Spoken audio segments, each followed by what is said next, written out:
Voilà, je suis très heureux aujourd'hui. Je suis avec un écrivain exceptionnel et qui a beaucoup de talent. Je vais vous présenter ses livres. Il s'appelle Martial Debrief.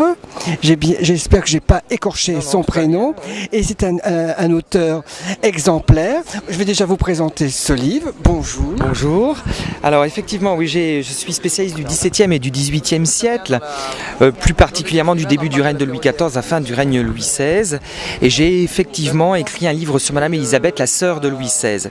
Alors, c'est un personnage assez attachant, Madame Élisabeth. Elle a été élevée entre Versailles et Saint-Cyr, l'école qu'a créée Madame de Maintenon pour les jeunes filles pauvres et nobles du royaume.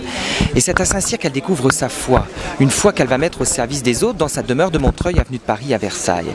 Et puis, la Révolution éclate. Madame Élisabeth va refuser de fuir la France, puisqu'elle croit à la monarchie de droit divin, c'est-à-dire que Dieu a envoyé son frère sur la terre pour qu'il règne sur les hommes.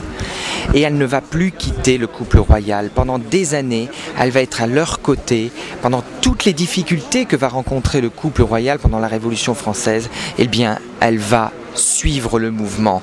C'est un personnage qui n'a jamais fait véritablement de mal à une mouche et en même temps, ce petit peuple qu'elle a reçu dans son dispensaire de Montreuil eh bien, va se retourner contre elle parce qu'elle était la sœur du roi. C'est pour ça que j'ai voulu m'intéresser à Madame Élisabeth. C'est pour cette raison également que j'ai passé à peu près 4 ans dans ses pas. Voilà. Et il a aussi écrit un livre sur Madame de Pompadour.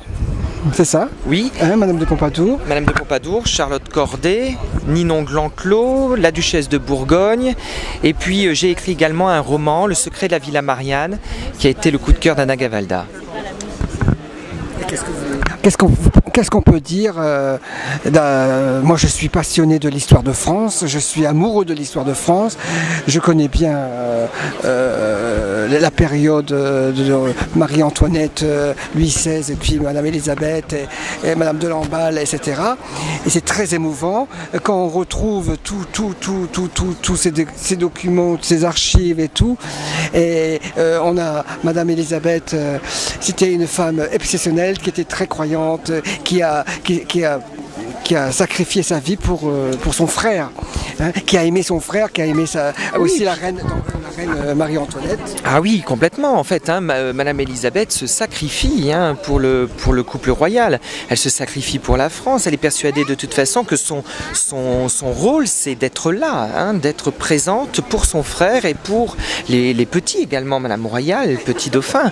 Voilà, donc il y a une véritable volonté de la part de Madame Élisabeth d'accomplir son rôle de sœur du roi. Et Madame, comment s'appelle, la reine Marie-Antoinette, elle avait écrit une lettre à Madame. Lettre de l'histoire de France. Et malheureusement, elle l'a jamais reçue. Oui, lue et reçue. Et ils ont retrouvé la lettre en 1976. Et c'était incroyable. Et bien sûr, ils ont identifié l'écriture, etc. C'était bien Marie-Antoinette.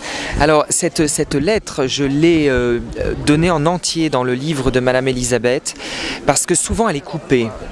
Or, c'est une des plus belles lettres de l'histoire de France. On ne peut pas avoir plus beau et plus intense qu'une femme qui se sépare de ses enfants, qui lui sont arrachés. Donc, cette très belle lettre que Marie-Antoinette écrit à Madame Élisabeth, eh bien, j'ai décidé de la mettre en totalité dans le livre et dans la biographie. Ça fait combien de temps que vous écrivez? Ça fait 15 ans que j'écris. Quel âge vous avez? 35. Incroyable, le talent, une passion et tout, vous êtes amoureux de la langue française, l'écriture et tout, et passionné de l'histoire de France. Et je suis très heureux de vous avoir rencontré. Et là, vous êtes à la télé d'Hakim. Merci. À bientôt. À bientôt.